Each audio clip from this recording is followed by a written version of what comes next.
भारत की उभरती अर्थव्यवस्था और फ्री ट्रेड एग्रीमेंट्स का महत्व दुनिया के प्रमुख अर्थशास्त्रियों, वित्तीय विशेषज्ञों और बड़ी-बड़ी वित्तीय संस्थाओं ने पहले ही अनुमान लगा लिया था कि आने वाले वर्षों में भारत एक बड़ी आर्थिक शक्ति बनकर उभरेगा। लेकिन उन्होंने यह नहीं सोचा था कि यह क्षण इतनी जल्दी आ जाएगा। दरअसल अमेरिका और चीन के बीच चल रहे ट्रेड वॉर और फिर कोविड-19 महामारी के कारण चीन से कई कंपनियां ही भारत में शिफ्ट होने लगीं। यह सब भारत की आर्थिक उन्नति में सहायक साबित हुआ। और अब जब अमेरिका में डोनाल्ड ट्रंप दोबारा राष्ट्रपति बन गए हैं और वे विभिन्न देशों को टैरिफ और टैक्स लगाने की धमकी दे रहे हैं, तो यह भी भारत के पक्ष में काम करता दिखाई दे रहा है। अमेरिका और चीन का पिछला परिदृश्य और भारत की मौजूदा स्थिति अगर हम इतिहास पर नजर डालें, तो 40 से 50 साल पहले दुनिया के तमाम देश अमेरिका के साथ free trade agreement FTA sign करने के लिए लाइन में खड़े रहते थे। 15 से 20 साल पहले यही स्थिति चीन के साथ देखने को मिली।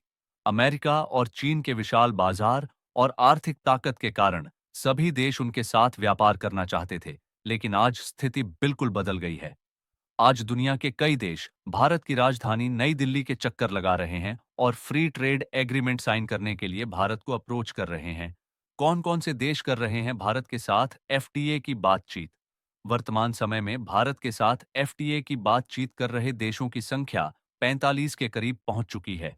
इन्हें तीन मुख्य श्रेणियों में बांटा जा सकता है। बॉन्ड, यूरोपियन यूनियन ईयू, ये सबसे बड़ा ग्रुप है जिसमें फ्रांस, जर्मनी और अन्य यूरोपीय देशों सहित कुल 27 देश शामिल हैं।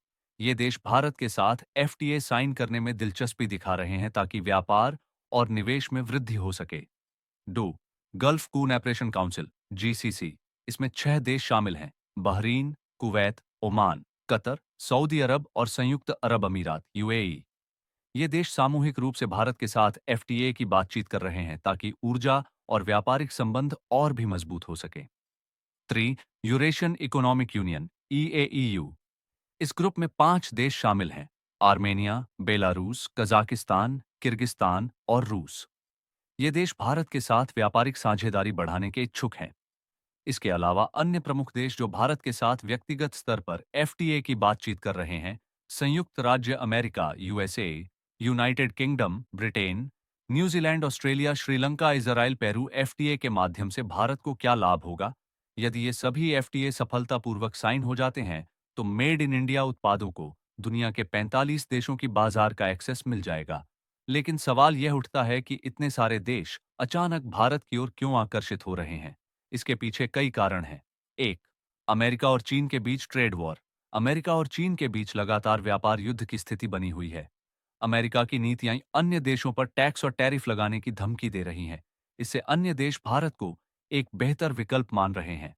2. भारत की उभरती अर्थव्यवस्था और बड़ा बाजार। भारत अगले कुछ वर्षों में अमेरिका और चीन के बाद दुनिया की तीसरी सबसे बड़ी अर्थव्यवस्था बनने की ओर बढ़ रहा है। भारत की 140 करोड़ से भी ज्यादा की जनसंख्या का मतलब है कि यहाँ एक विशाल उपभोक्ता बाजार मौजूद है। तेजी से बढ़ती हुई अर्थव्यवस्था और सरकार की व्यापारिक नीतियां निवेशकों के लिए अनुकूल साबित हो रही हैं। एफटीए के लाभ क्या-क्या होंगे? 1. भारतीय उत्पादों की वैश्विक बाजार में पहुंच बढ़ेगी। जब भी भारत किसी देश के साथ एफटीए साइन करता है, तो भारतीय उत्पादों पर टैरिफ, कस्टम ड्यूटी और अन्य व्यापारिक रुकावटें कम हो जाती हैं या पूरी तरह समाप्त हो जाती हैं। इससे भारतीय निर्यातकों को अपने उत्पाद सस्ती कीमत पर और आसानी से बेचने का मौका मिलता है। 2. उत्पादन क्षमता में वृद्धि और नए रोजगार का निर्माण। जैसे ही भारतीय उत्पादों की मांग बढ़ेगी, वैसे ही देश की इंडस्ट्रीज को प्रोडक्शन क्षमता बढ़ानी पड़ेगी। इससे विशेषकर मैन्युफैक्चरिंग और एमएसएमई सेक्टर में नई नौकरियों का सृजन होगा। 3. विदेशी निवेश को बढ़ावा। एफटीए से विदेशी निवेशकों को यह संदेश जाता है कि भारत एक आकर्षक निवेश स्थल है। कम व्यापारिक प्रतिबंधों के कारण बड़ी-बड़ी कंपनियां स्वयं अपनी फैक्ट्रियां और प्रोडक्शन यूनिट्स भारत में स्थापित कर सकती हैं। इससे न सिर्फ निवेश बढ़ेगा, बल्कि तकनीकी विकास और इंफ्रास्ट्रक्चर में सुधार भी होगा। एफटीए के माध्यम से भारतीय कंपनियों को एक सशक्त प्लेटफॉर्म मिलेगा।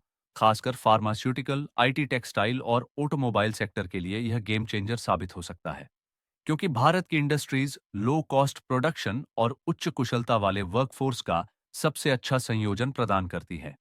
इस सब को मिलाकर कहा जा सकता है कि अगले 10 से 20 सालों में भारत की अर्थव्यवस्था अमेरिका और चीन की तरह एक बड़ी आर्थिक ताकत बन सकती है। यह पूरी तरह से इस बात पर निर्भर करेगा कि भारत किस प्रकार अपने फ्री ट्रेड एग्रीमेंट्स को कुशलता से लागू करता है और उनके लाभों का सही उपयोग करता है। आपका क्या मानना है? क्या भारत को इस नए युग की शुरुआत के लिए और क्या कदम उठाने चाहिए?